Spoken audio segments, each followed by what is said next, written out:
Radhe Radhe friends, स्वागत करते हैं हमारे यूट्यूब चैनल गृह वास्तु लक्ष्मी में।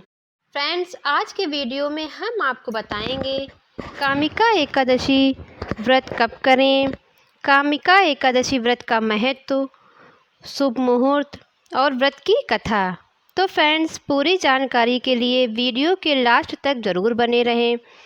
अगर आपको हमारा वीडियो अच्छा लगे तो हमारे वीडियो को लाइक ज़रूर करें। पंचांग के अनुसार 13 जुलाई 2023 को कामिका एकादशी व्रत रखा जाएगा।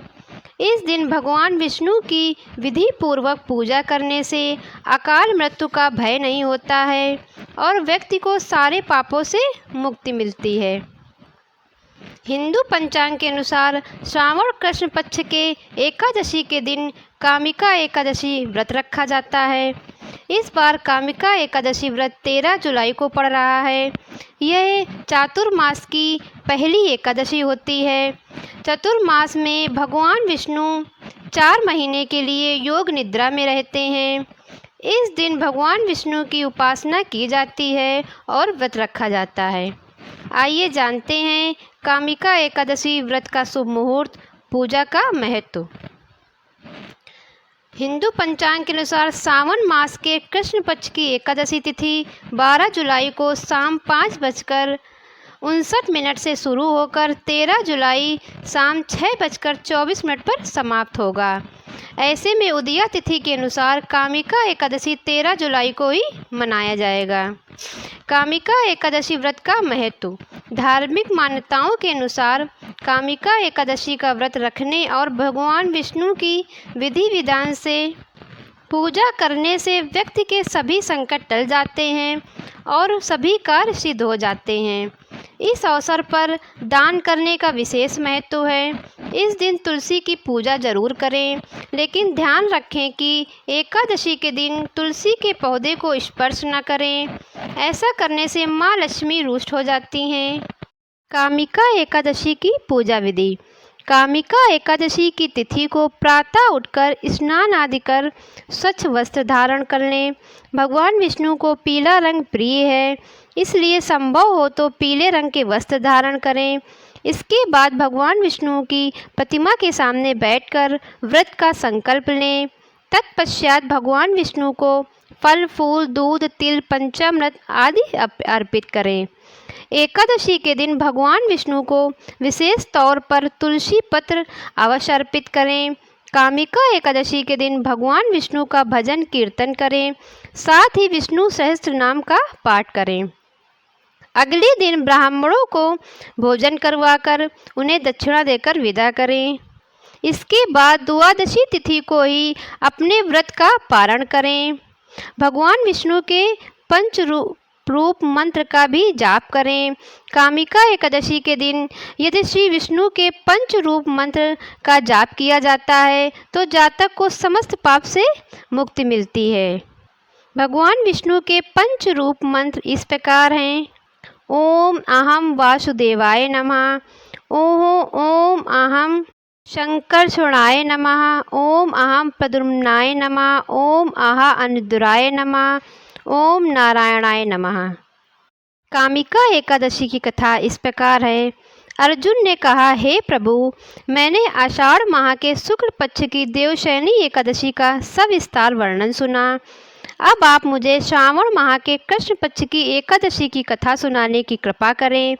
इस एकादशी का नाम क्या है, इसकी विधि क्या है, इसमें किस देवता का पूजन होता है, इसका उपवास करने से मनुष्य को किस फल की प्राप्ति होती है।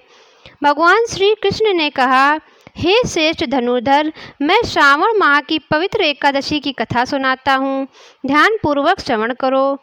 एक बार इस एकादशी की पावन कथा को भीष्म पितामह ने लोकहित के लिए नारद जी से कहा था। एक समय नारद जी ने कहा, हे पितामह, आज मेरी श्रावण के कृष्ण पक्ष की एकादशी की कथा सुनने की इच्छा है, अतः आप इस एकादशी की व्रत कथा विधान सहित सुनाइए। नारद जी की इच्छा को सुन पितामह भीष्म ने कहा, हे नारद जी, आपने बहुत ही सुंदर प्रस्ताव किया है, अब आप बहुत ध्यानपूर्वक इसे श्रवण कीजिए। श्रावण माह के कृष्ण पक्ष की एकादशी का नाम कामिका एकादशी है। इस एकादशी की कथा सुनने मात्र से ही वाजपेय यज्ञ के फल की प्राप्ति होती है। कामिका एकादशी के उपवास में शंख चक्र गदाधारी भगवान विष्णु का पूजन होता है। जो मनुष्य इस एकादशी को धूप दीप नैवेद्य आदि से भगवान विष्णु की पूजा करते हैं, उन्हें गंगा स्नान के फल से भी उत्तम फल की प्राप्ति होती है। सूर्य ग्रहण और चंद्र ग्रहण में केदार और कुरुक्षेत्र में स्नान करने से जिस पुण्य की प्राप्ति होती है, वह पुण्य कामिका एकादशी के दिन भगवान विष्णु की भक्ति पूर्वक पूजा करने से प्राप्त होता है। भगवान विष्णु की श्रावण माह में भक्ति पूर्वक पूजा करने का फल समुद्र और वन सहित पृथ्वी दान करने के फल से भी ज़्यादा होता है। व्यतिपात में गंडकी नदी में स्नान करने से जो फल प्राप्त होता है, वह फल भगवान की पूजा करने से मिल जाता है। संसार में भगवान की पूजा का फल सबसे ज़्यादा है, अतः भक्ति पूर्वक भगवान की पूजा ना बन सके तो श्रावण माह के कृष्ण पक्ष की कामिका एकादशी का उपवास करना चाहिए। आभूषणों से युक्त बछड़ा सहित गौदान करने से जो फल प्राप्त होता है, वह फल कामिका एकादशी के उपवास से मिल जाता है। जो उत्तम द्विज श्रावण माह के कृष्ण पक्ष की कामिका एकादशी का उपवास करते हैं तथा भगवान विष्णु का पूजन करते हैं, उनसे सभी देव नाग किन्नर पितृ आदि की पूजा हो जाती है। इसलिए पाप से डरने वाले व्यक्तियों को विधि विधान सहित इस उपवास को करना चाहिए।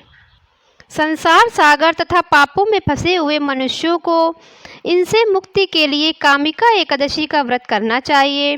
कामिका एकादशी के उपवास से भी पाप नष्ट हो जाते हैं। संसार में इससे अधिक पापों को नष्ट करने वाला कोई और उपाय नहीं है। हे नारद जी, स्वयं भगवान ने अपने मुख से कहा है कि मनुष्यों को अध्यात्म विद्या से जो फल प्राप्त होता है, उससे अधिक फल कामिका एकादशी का व्रत करने से मिल जाता है।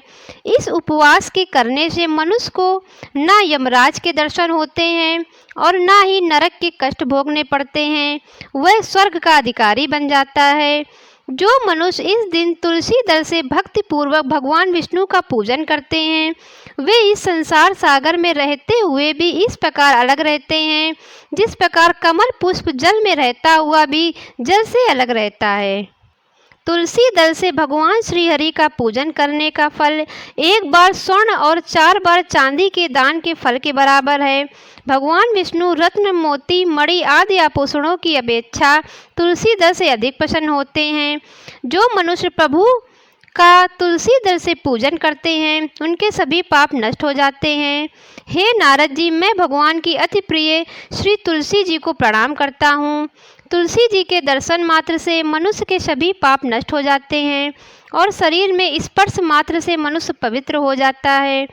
तुलसी जी को जल से स्नान कराने से मनुष्य की सभी यम यातनाएं नष्ट हो जाती हैं।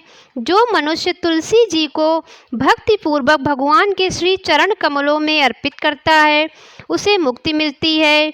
इस कामिका एकादशी की रात्रि को जो मनुष्य जागरण करते हैं और दीपदान करते हैं, उनके पुण्यों को लिखने में चित्रगुप्त भी असमर्थ हैं। एकादशी के दिन जो मनुष्य भगवान के सामने दीपक जलाते हैं, उनके पितर स्वर्ग लोक में अमृत का पान करते हैं।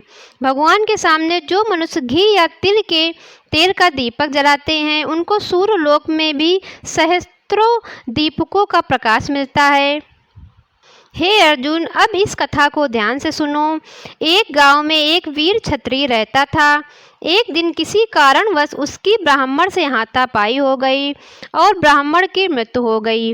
अपने हाथों मारे गए ब्राह्मण की क्रिया उस क्षत्रिय ने करनी चाहिए, परंतु पंडितों ने उसे क्रिया में शामिल होने से मना कर दिया। ब्राह्मणों ने बताया कि तुम पर ब्रह्महत्या का दोष है, पहले प्रायश्चित कर इस पाप से मुक्त हो, तब हम तुम्हारे घर भोजन करेंगे। इस पर क्षत्रिय ने पूछा कि इस पाप से मुक्त होने के क्या उपाय हैं। तब ब्राह्मणों ने बताया कि श्रावण माह के कृष्ण पक्ष की एकादशी को भक्ति भाव से भगवान श्रीधर का व्रत एवं पूजन कर ब्राह्मणों को भोजन करा के सदक्षिणा के साथ आशीर्वाद प्राप्त करने से इस पाप से मुक्ति मिलेगी। पंडितों के बताए हुए तरीके पर व्रत कराने वाली रात में भगवान श्रीधर ने क्षत्रिय को दर्शन देकर कहा कि तुम्हें ब्रह्म हत्या के पाप से मुक्ति मिल गई है। इस व्रत के करने से ब्रह्म हत्या आदि के सभी पाप नष्ट हो जाते हैं और यह लोक में सुख भोग कर प्राणी अंत में विष्णु लोक को जाते हैं। इस कामिका एकादशी के महात्म्य के श्रवण व पठन से मनुष्य स्वर्ग लोक को प्राप्त करते हैं। जय श्री हरि। राधे कृष्ण फ्रेंड्स।